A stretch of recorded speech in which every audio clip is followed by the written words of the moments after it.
కళ్యాణమస్తు ప్రోగ్రాంలో ఈరోజు మనం తెలుసుకునే టాపిక్ భార్యాభర్తలు విడిపోవడానికి కారణాలేంటి, ఏ గ్రహం కారణం అంటారు, అది మనం ఈరోజు గురుగారితో మాట్లాడి తెలుసుకుందాం. నమస్తే గురుగారు. నమస్కారం అమ్మా.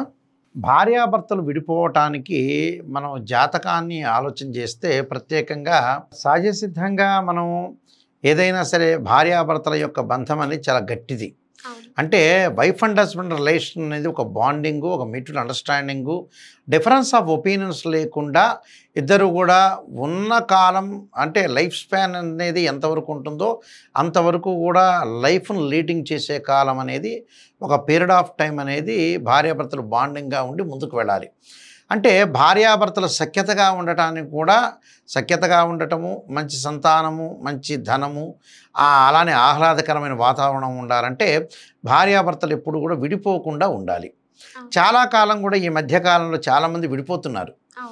కారణం ఏమిటి అని అంటే జాతకాలు సరిగా చూసుకోలేకపోవటం, చూసామని చెప్పుకోవటం. అంటే ఒక ఆస్ట్రాలజీ ప్రకారంగా ఒక బర్త్ చార్ట్ని అనాలిసిస్ చేయాలి అని అంటే బర్త్ చార్టే కాకుండా భావచక్రము, నవాంశాన్ని, D9 చార్ట్స్ని కూడా అనాలిసిస్ చేయాలి. దశలు, అంతర్దశలు అనాలిసిస్ చేయాలి. జాతకపరంగా 2 జాతకాలను అనాలిసిస్ చేయాలి. అసలు మా అబ్బాయికి పెళ్ళవుతుందా లేదా, మా అమ్మాయికి పెళ్ళవుతుందా లేదా, పెళ్ళవుతే ఎలాంటి స్థితి ఉంటుందనేది నిజంగా తెలుసుకోవాలి. ఇక్కడ చాలామంది ఏం చేస్తారంటే విడిపోతుంటారు. విడిపోవటానికి కారణం ఏమిటి, వాళ్ళు నిజంగా తెలుసుకోలేకపోవటం. మా దగ్గరికి చాలామంది వస్తుంటారు. వచ్చేవాళ్ళు ఎలా ఉంటారంటే కొంచెం ఇప్పుడు ఒకవేళ మనం నిజంగా జాతకపరంగా బాగలేదు అని అంటే అది నెగిటివ్ అనిపిస్తుంటుంది వాళ్ళలో. నిజాన్ని తెలుసుకోవటం చాలా ఇంపార్టెంట్ కదా.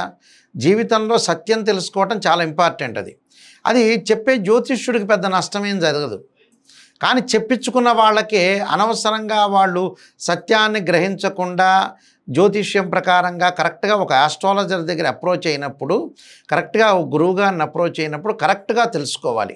గురువుగారండి మా అబ్బాయి జాతకం ఎలా ఉంది, మా అమ్మాయి జాతకం ఎలా ఉంది, నిజాన్ని చెప్పండి. ఏదో ఒక పాజిటివ్ చెప్పాలి, నెగిటివ్ చెప్పారనుకోండి ఇంకో ఆస్ట్రాలజర్ అప్రోచ్ అవుతాడు, ఇంకో ఆస్ట్రాలజర్ అప్రోచ్ అవుతాడు. అలా అప్రోచ్ అయ్యి ఏమవుతాడంటే ఇలాంటి పెద్దవాళ్ళందరి దగ్గరికి వెళ్ళారు, మరి నాయకంటి గారి దగ్గరికి వెళ్ళారు, శంకరమంచి గారి దగ్గరికి వెళ్ళారు, అలానే శ్రీనివాస్ గార్గేయ గారి దగ్గరికి వెళ్ళారు, మాచిరాజు దగ్గరికి వెళ్ళారు, నాగనాథ్ దగ్గరికి వెళ్ళారు, వావిలాల్ దామోదర్ స్వామి దగ్గరికి వెళ్ళారు, అందరి దగ్గరికి వెళ్ళారు. మరి అందరూ కూడా నిష్ణాతులే, వీళ్ళందరూ కూడా మంచిగా చెప్పారు. కానీ అని ఆలోచన చేసి వీళ్ళ తర్వాత ఉండే ఆస్ట్రాలజర్ ఏం చేస్తాడంటే సాధారణంగా ఇంత పెద్ద పెద్ద వాళ్ళందరూ కూడా చెప్పారు, చెప్పిన తర్వాత మరి వీళ్ళందరూ నిజాలు చెప్పింటారు, పాపం వీళ్ళు మంచి ప్రసిద్ధమైన జ్యోతిష్యులు, వీళ్ళు ఇలాంటి వాళ్ళు చెప్పారని ఆ ఆస్ట్రాలజర్ ఏం చేస్తారంటే వాళ్ళకు పాజిటివ్గా చెప్తాడు. ఇక్కడ ఆ పాజిటివ్గా చెప్పిన తర్వాత ఏమవుతుందనంటే జీవితంలో ఆయన పాజిటివ్ చెప్తాడు, ఈయన మంచివాడని గుర్తింపు పొందుతాడు. ఈ చెప్పిన వాళ్ళందరూ కూడా, నిజాలు చెప్పిన వాళ్ళందరూ కూడా అయ్యో వీళ్ళందరూ సరిగ్గా చెప్పలేకపోయారనే నానుడు వస్తుంటుంది వీళ్ళకి. నిజాన్ని చెప్పటమే ఇక్కడ ఇంపార్టెంట్.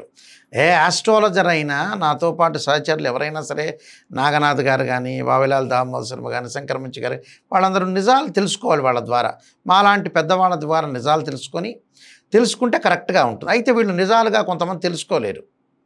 దానికి కారణం ఏమిటి అని అంటే వాళ్ళకి నెగిటివ్ చెప్పకూడదు, పాజిటివ్ చెప్పాలి. అసలు వివాహానికి కారణం ఏమిటి అంటే, వివాహ దోషం ఉండటానికి కారణం ఏమిటి అని అంటే ఎప్పుడైనా సరే శుక్రగ్రహ కారణం అంటారు. అంటే శుక్రుడు బాగుండాలి, అంటే కళత్రకారకుడు, వివాహకారకుడు శుక్రుడు బాగుంటేనే మన జీవితం అనేది అనుకూలంగా ఉంటుంది. అంటే శుక్రగ్రహము, శుక్రుడు కుజుడితో కలిసిన, శుక్రుడు పాపగ్రహాలతో రాహువుతో కానీ, కేతువుతో కానీ, శనితో కలిసిన 6, 8, 12 స్థానాల్లో శుక్రదోషం ఏర్పడినా కూడా భార్యాభర్తల యొక్క బంధం అనేది కరెక్ట్గా ఉండదని అర్థం. అంటే కళత్రకారకుడు, వివాహకారకుడు, సప్తమ భావకారకుడు కూడా శుక్రుడే. ఇక్కడ ఈ శుక్రుడు అనుకూలంగా ఉండాలి. శుక్రుడు అనుకూలంగా లేదనుకోండి, ఉదాహరణకి మరి ఆ శుక్రగ్రహం అనేది ఎప్పుడైతే అనుకూలంగా లేదో అప్పుడు జీవితంలో వాళ్ళు ముందుకు వెళ్ళలేని స్థితి అనేది ఎక్కువ ఏర్పడుతుంది. గారు నాకు ఒక డౌట్ చెప్పండి. ఇప్పుడు జనరేషన్ వాళ్ళు అంత ఎక్కువ నమ్మరు కదా జాతకాలని. అదేముంటదిలే అని అందరూ అలానే అంటారు కదా. అంటే జాతకాలు కలవకపోయినా సరే ఇద్దరు హస్బెండ్ అండ్ వైఫ్లో గొడవలు వస్తాయంటారా? జాతకం అనేది ఖచ్చితంగా కలవాలి. అవును. ఎందుకంటే ఎప్పుడైనా జీవితంలో జాతకపరంగా కలవాలి. ఇప్పుడు నమ్మలేదు అనుకో వాడి నష్టం, అవును. నమ్మకలేదనుకో ఎవరన్నా నమ్మలేదు, నమ్మని వాళ్ళకి ఏంటంటే జీవితం అనేది ఉండదుగా. అవును. ఇక జీవితం ఎందుకు అంటే భర్త సంపాదించడానికి కారణం ఏంది, భార్య సంపాదించడానికి కారణం ఏంది అంటే పిల్లలకి డబ్బులు ఇవ్వటానికేగా అసలు కారణం, అల్టిమేట్. అంటే వీళ్ళ యొక్క బాండింగ్ అనేది కరెక్ట్గా ఉండాలిగా. బాండింగ్ కరెక్ట్గా ఉంటే జాతకం కలిసి ఉండాలి. అంటే ఒక్కొక్కటి ఇంటర్లింక్. వీళ్ళు ఏం చేస్తారంటే జాతకాలు చూపించుకోవడానికి నెగిటివ్ అనే దాన్ని తీసుకోలేకపోతారు. రిసీవింగ్ లేదు. ఇప్పుడు రిసీవింగ్ లేదంటే శ్రేయ లోపం పెరుగుట పెద్ద విద్య, లోపం ఎరిగిన వాడే పూర్ణుడు అవుతాట, స్థితప్రజ్ఞుడు అవుతాట. వీళ్ళు ఏం చేస్తున్నారు, దాన్ని రిసీవింగ్ చేసుకోలేకపోతున్నారు. వీళ్ళు ఒక జ్యోతిష్యుడి దగ్గరికి వెళ్ళి మీ జాతకపరంగా దోషం ఉంది అని అంటే అబ్బా ఏమీ లేదులే, వాళ్ళు అలానే చెబుతారులే అని అనుకుంటారు. తర్వాత అల్టిమేట్ అయిపోయిన తర్వాత ప్రాబ్లంలో పడతారు. ప్రాబ్లంలో పడిన తర్వాత ఒక సంతానం కలుగుతుంది, అమ్మాయి అబ్బాయి కానీ కలిగిన తర్వాత ఏమవుతుంది, వాళ్ళిద్దరు అనాథలు అవుతారు పిల్లలు. అందువల్ల కారణం ఏంటి, జాతకాన్ని చూడాలి, ఎనాలిసిస్ చేయాలి. ఒకవేళ ఎందుకు విడిపోతున్నారు, జాతకాలు చూడకపోయినా ఎందుకు విడిపోతున్నారు, చూసినా విడిపోతున్నారు, ఏమిటి కారణాలు రెండు వస్తాయి. ఇప్పుడు వీళ్ళు ఏంది, కొంతమంది చూపించుకోకుండా ఉన్న వ్యక్తులే ఎక్కువ మంది విడిపోతారు. చూపించుకోవాలి. ఈ చూపించిన తర్వాత కూడా విడిపోయే వాళ్ళు ఎలా ఉంటారు, వాళ్ళు ఏంటంటే వాళ్ళు చూపించే వాళ్ళు కరెక్ట్ వ్యక్తులు కాదు. ఇప్పుడు గుళ్ళో అర్చకుడు ఏం చేస్తారు, అర్చకత్వం చేస్తారు, పురోహితం చేపిస్తారు. అంటే గృహప్రవేశాలు పెళ్ళిళ్ళు చేపిస్తారు. సిద్ధాంతులు జాతకాన్ని క్లియర్గా అనాలిసిస్ చేస్తారు. దానిలో మంచి వాళ్ళు కూడా ఉంటారు, దానిలో సబ్జెక్ట్ లేని వాళ్ళు కూడా ఉంటారు. ఇప్పుడు మన వాళ్ళందరూ కుజదోషం గురించి ఆలోచన చేస్తారు, కానీ కళత్రకారకుడు ఎవరు, వివాహకారకుడు ఎవరు అంటే శుక్రుడే. అంటే నిక్కచ్చిగా చెబితే ప్రజలకు కోపం వస్తుంటుంది. నిక్కచ్చి అనేది త్రాస్ పెట్టి సూచన చేసేదే అది. అంటే శుక్రగ్రహం అనేది వివాహానికి కళత్రకారకుడు, సప్తమ భావకారకుడు. ప్రపంచంలో ఎన్ని కోట్ల మంది ఉంటారో అన్ని కోట్ల మందికి, స్త్రీలకి పురుషులకి సప్తమ భావకారకుడు ఎవడు, కళత్రకారకుడు ఎవరు అంటే శుక్రుడే. శుక్రుడు పాపగ్రహాలతో కలిసి ఉంటే బంధం అనేది విడిపోతుంది. ఇవన్నీ అనాలిసిస్ చేయాలి. 2, 7, 8, 12 భావాలను అనాలిసిస్ చేయాలి, కుజదోషాన్ని అనాలిసిస్ చేయాలి, శుక్రదోషాన్ని అనాలిసిస్ చేయాలి. 6, 8, 12 స్థానాల్లో శుక్రదోషం ఉండకూడదు, శుక్రుడు పాపగ్రహ నక్షత్రాల్లో ఉండకూడదు. ఇవన్నీ కంప్లీట్గా అనాలిసిస్ చేయాలి. రెండింటినీ మ్యాచింగ్ చూడాలి. అంటే రెండింటిని మ్యాచ్ చూడాలి. మ్యాచ్ చూసిన తర్వాత జాతకపరంగా ఏదన్నా దోషం ఉంటే ఆ దోషాన్ని మనం పరిహారం చేసుకొని ముందుకు వెళ్తే లైఫ్ అనేది సక్సెస్ అవుతుంది. వీళ్ళు ఏం చేస్తారో లైఫ్ సక్సెస్ విషయంలో ఆలోచన చేసేది ఏంటంటే, మనిషి పుట్టినప్పటి నుంచి కూడా చనిపోయే వరకు కూడా పునరపి జననం పునరపి మరణం అన్నారు. మరణించే వరకు కూడా 50% మన చేతుల్లో ఉంటుంది. 50% మన చేతుల్లో ఉన్నదాన్ని చాలా జాగ్రత్తగా పూర్వజన్మలో ఉండే కర్మ ఫలితాన్ని, వివాహ బంధం అనేది చాలా గట్టి బంధం. ఎందుకంటే వివాహ బంధం ఈ కాలంలో ఆషామాషికి తీసుకునే వాళ్ళు కొంతమంది ఉన్నారు. మీరు చెప్పినట్టు పాత రోజులు అలా లేదు. పాత రోజుల్లో ఎలా ఉందనుకుంటున్నారు, ఒక పెళ్లి కొడుకు పెళ్లి కూతుర్ని చూడడం, ఆ పెళ్లి కొడుకు వాళ్ళ అన్నో తండ్రి వచ్చి చూస్తారు. పెళ్లి కూతురు పెళ్లి కొడుకుని చూడరు, ఆ పెళ్లి కూతురు అన్నో తండ్రి వచ్చి చూసి వెళ్ళిపోయి జీలకర్ర బెల్లం సుముహూర్తం అప్పుడే చూసుకుంటారు వాళ్ళు. అప్పుడు బంధాలు గట్టిగా ఉన్నాయి.